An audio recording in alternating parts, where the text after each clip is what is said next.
Thousands of residents left in the dark without electricity for days, all because of public safety power shutoffs. Our extreme winds this past January led to SoCal Edison to cut off power to tens of thousands of customers across Southern California. But was it necessary? Our David Lazarus takes a deeper look into public safety shutoffs and which utility flips the switch more often than others.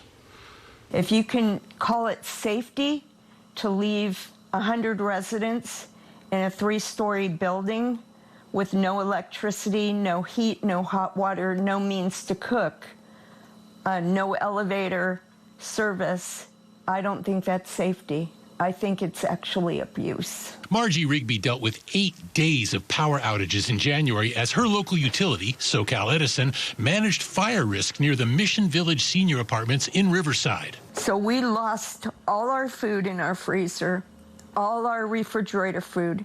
Have you ever checked the price of eggs? It's very difficult to replace all that. It's a challenge for millions of California residents as they face the prospect not just of being able to keep eggs refrigerated, but also prescription meds such as insulin, or are unable to charge phones or motorized wheelchairs. Even elevator rides can be unavailable.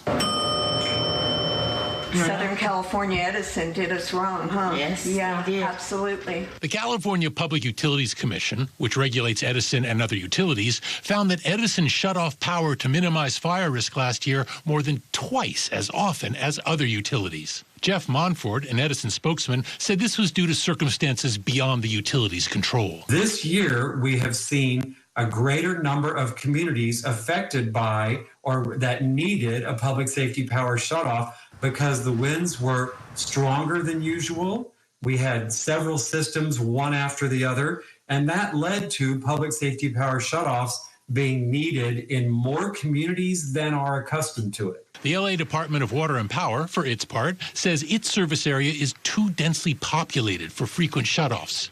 Instead, they closely monitor circuits in high wind areas for more limited outages. Consumer advocates acknowledge that fire safety has to be the primary concern when facing greater fire risk. Well, look, shutting down power when there are 100-mile-an-hour winds is a good idea.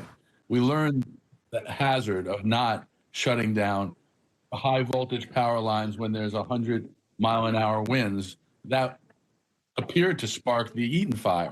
Of course, the cause of the Eaton fire, as well as the other fires, are still under investigation. Even so, all these power shutoffs don't sit well with all local residents. My daughter had pneumonia at the time as well, so we had to give her nebulizer treatments every 4 hours. So we had to go buy a generator just to power that because we didn't have any other option.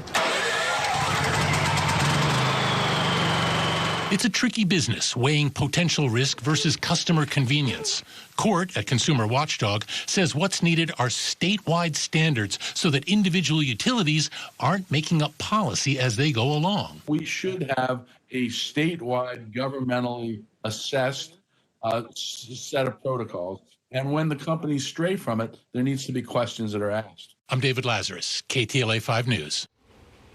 Edison recommends customers who live in independent living centers like the Mission Valley Senior Apartments to go to the Access and Functional Needs page on SCE's website to sign up for email or text notifications and let Edison know they use powered health devices.